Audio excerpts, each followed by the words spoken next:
روزہ رکھنے کے بعد جو ہمارا معمول ہونا چاہیے وہ یہ ہونا چاہیے کہ سارا دن آپ صرف بستر پہ لیٹے رہیں یا سارا دن آپ ایسی والے کمرے میں آرام کرتے رہیں اور لوگوں سے بات چیت کرنا آپ بالکل ختم کر دیں کہ جناب میں روزے سے ہوں، مجھے آج روزہ لگا ہوا ہے. جی جی یہ جو الفاظ ہیں روزہ لگا ہوا ہے یا روزے نے میری کمر توڑ دی ہے، یہ جو عرف اللہ عام اکبر میں لفظ بولے جاتے ہیں یہ بالکل شرعاً جو ہے وہ ناجائز ہیں. اللہ اکبر.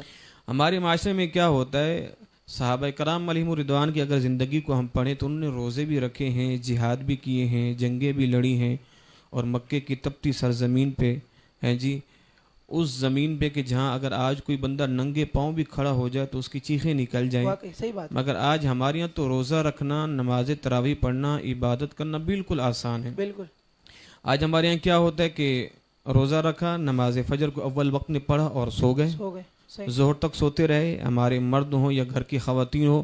نماز ظہر کے بعد کیا ہو گیا، نماز ظہر کے بعد خواتین نے وہ افطاری کو بنانا، افطاری کی تیاری کرنا شروع کر دی. اب ظہر سے لے کر مغرب تک افطاری بن رہی ہے. اب مغرب کا ٹائم ہوا افطاری کی تو پھر بازاروں کی رونق بن گئے، بازاروں کی زینت بن گئے، جبکہ یہ وقت برکت کا وقت ہے. اچھا جی جناب، رات گئے تک وہ شاپنگ کر کے آئے تو پھر سحری کی تیاری میں لگ گئے.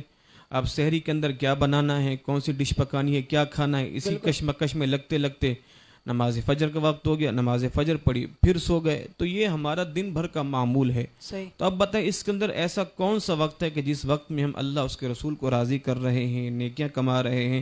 یہ تو کوئی لمبی ہم نے عبادت تو نہیں کہ معمول کا روزہ ہے آپ کھا کے پی کے سو گئے بس بات ختم، اللہ خیر وسلم.